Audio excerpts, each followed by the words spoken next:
ചെറുതോണി ടൗണിന് സമീപം പെരുമ്പാമ്പിനെ കണ്ടതിനെ തുടർന്ന് പരിഭ്രാന്തി വനംവകുപ്പിന്റെ ഇടപെടൽ പരാജയപ്പെട്ടതോടെ ആശങ്കയിലാണ് വ്യാപാരികളും നാട്ടുകാരും. ജില്ലാ ആസ്ഥാന മേഖലയിൽ പെരുമ്പാമ്പിനെ പിടികൂടുന്നത് പതിവാണെങ്കിലും ഇപ്രാവശ്യം പാമ്പിനെ പിടികൂടാൻ കഴിയാത്തതാണ് ആശങ്കയ്ക്ക് കാരണമായത്.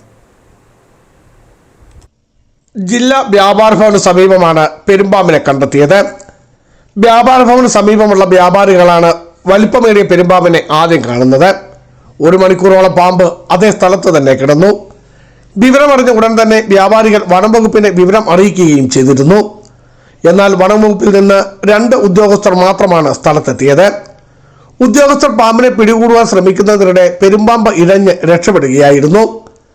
പിടികൂടാനെത്തിയ വനംവകുപ്പിന്റെ ഭാഗത്തു നിന്നും മതിയായ ജീവനക്കാരോ സംവിധാനങ്ങളോ ഉണ്ടായില്ലെന്നും ഇതാണ് പാമ്പ് രക്ഷപ്പെടുവാൻ കാരണമായത് എന്നും വ്യാപാരി വ്യവസായി ഏകോപന സമിതി നിയോജക മണ്ഡലം പ്രസിഡന്റ് ഷിജോ തടത്തിൽ ആരോപിച്ചു.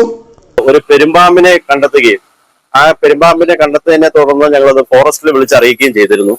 അങ്ങനെ 1 മണിക്കൂറിന് ശേഷം ഫോറസ്റ്റ് അധികൃതർ ഇവിടെ എത്തി. അതിനുശേഷം അവർ 2 പേരാണ് ആകെ എത്തിയത്. അവർ വന്ന് കമ്പും കോലുമായി വന്നു. അവരതിനെ തൊട്ടു. ആ പാമ്പ് വീണ്ടും വേറെ സ്ഥലത്തേക്ക് മാറിപ്പോകുന്ന ഒരു സ്ഥിതി ഇവിടെ ഉണ്ടായി. ഇതിന് സമീപം ഒട്ടേറെ വീടുകൾ താമസിക്കുന്ന കൊച്ചു കുഞ്ഞുങ്ങളടക്കം താമസിക്കുന്ന ആളുകളുണ്ട്. അതോടൊപ്പം തന്നെ ഇവിടുത്തെ ഒട്ടേറെ ആളുകളുടെ കോഴിയെ മിക്കവാറും പിടിച്ചു തിന്നുന്ന ഒരവസ്ഥ, അതിനേക്ക് നഷ്ടപ്പെടുന്ന ഒരു അവസ്ഥ ഉണ്ടാവുന്നുണ്ട്. എന്നിട്ടും ഇതിനെ കയ്യിൽ കിട്ടിയതിനു ശേഷവും ഫോറസ്റ്റുകാർ വളരെ ഉദാസീനമായി. ഇതിന്റെ ഉദാസീനത എന്ന് പറഞ്ഞാൽ 2 പേര് വന്നു, അതിനെ കണ്ടു, അതിനെ ഒന്ന് തോണ്ടി അതിനെ പോകാനുള്ള ഒരു അനുവാദം കൊടുത്ത ഒരവസ്ഥയായി പോയി. സമീപത്ത് നിരവധി വീടുകളും ഇവരുടെ വളർത്തു മൃഗങ്ങളുമുണ്ട്.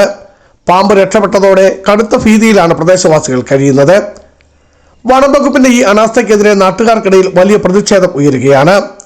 ജില്ലാ ആസ്ഥാന മേഖലകളിൽ ക്വാർട്ടേഴ്സുകളിലും അനുബന്ധ മൃഗങ്ങളെ വളർത്തുന്ന സ്ഥലങ്ങളിലും പെരുമ്പാമ്പിനെ കാണുന്നത് പതിവായിരുന്നു. പലയിടത്തും ആടിനെയും മറ്റു വളർത്തു മൃഗങ്ങളെയും പെരുമ്പാമ്പ് ഭക്ഷിക്കുകയും ചെയ്തിട്ടുണ്ട്. അന്നൊക്കെയും വനംവകുപ്പ് അധികൃതർ പാമ്പിനെ പിടികൂടി ഉൾക്കാട്ടിൽ വിട്ടിരുന്നു.